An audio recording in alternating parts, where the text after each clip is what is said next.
El día que su madre dio a luz a su bebé, Mabel tuvo relaciones sexuales con su padrastro. Ella recordó que cuando tenía 7 años, él se acostaba a su lado. Mi mamá se dio cuenta, nos vio besándonos y me dijo: guacha, mierda. Guacha, huérfana, sin padres. Vino a un lugar que convoca desde los significantes criar, bebé. Quería hablar de bebés, de padres que la dejan guacha. Las funciones materna y paterna implican algo de la donación. El amor que no se tiene es el que hay que poder dar. Dar amor implica perder. La pérdida, como el resto de la operación de castración simbólica, no siempre está escrita a nivel de la metáfora. Entonces vemos que perder muchas veces significa perderse en ese vacío sin bordes, quedar perdido en un todo gozoso, donde difícilmente se recortan bordes deseantes.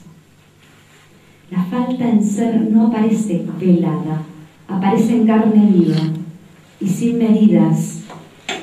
Y la salida muchas veces es el pasaje al acto. Tener un hijo puede ser, a veces, el único modo de ser. Ser alguien para alguien.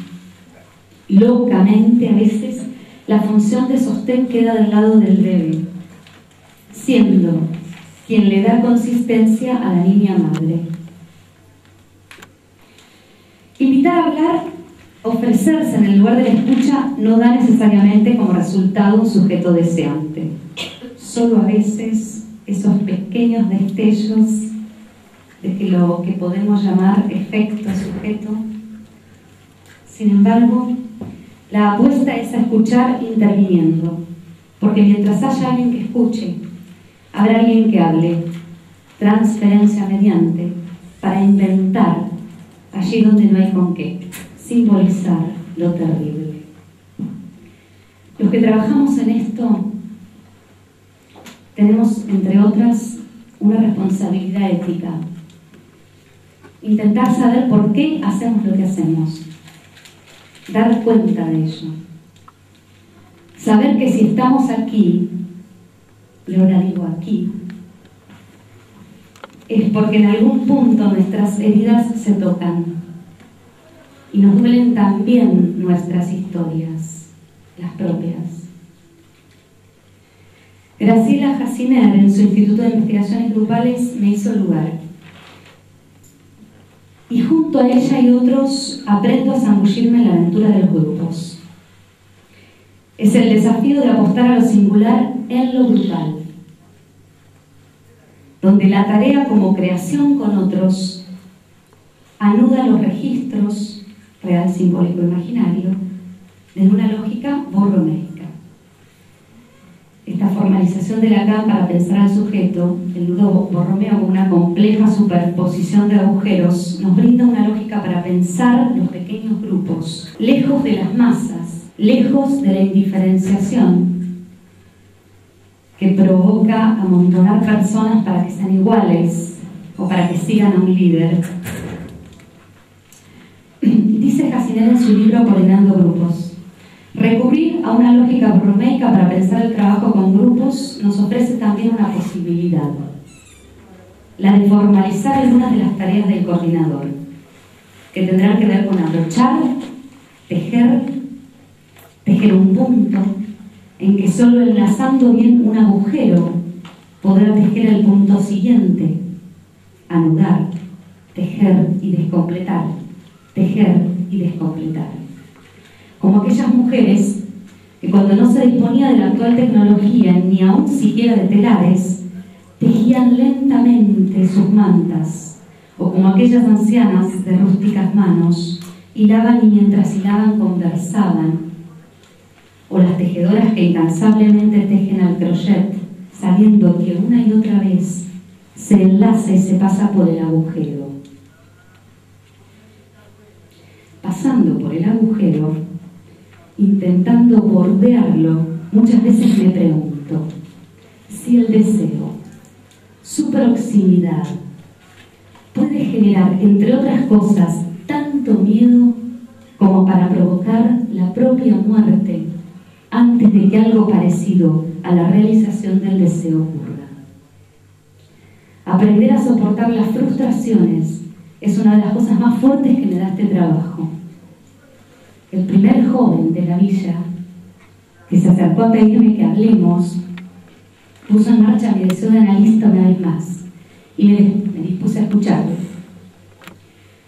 Él tenía 23 años, estaba feliz.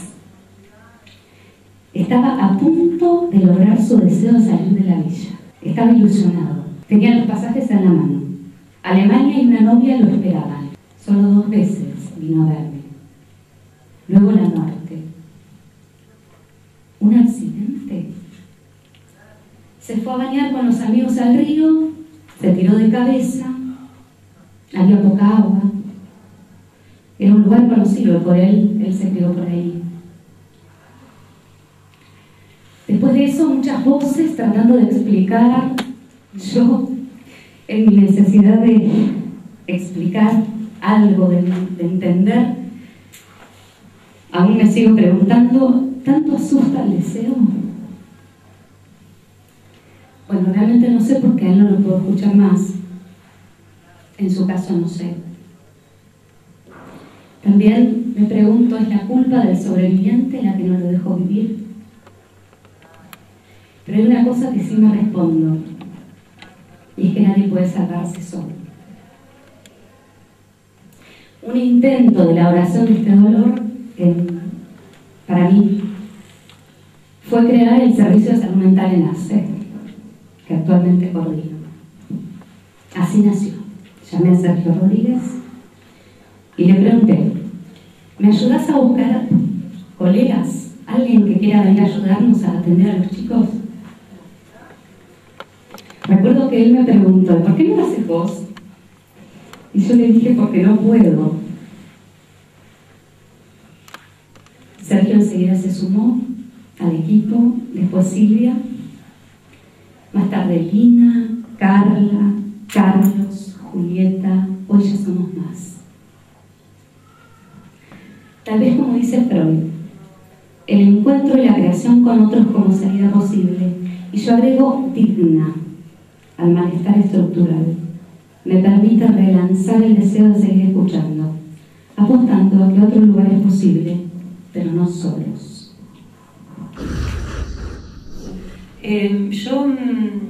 Este escrito que a mí mientras lo escribí esto no lo escribí sola, es con mis compañeros, un poco lo que decía Griselda.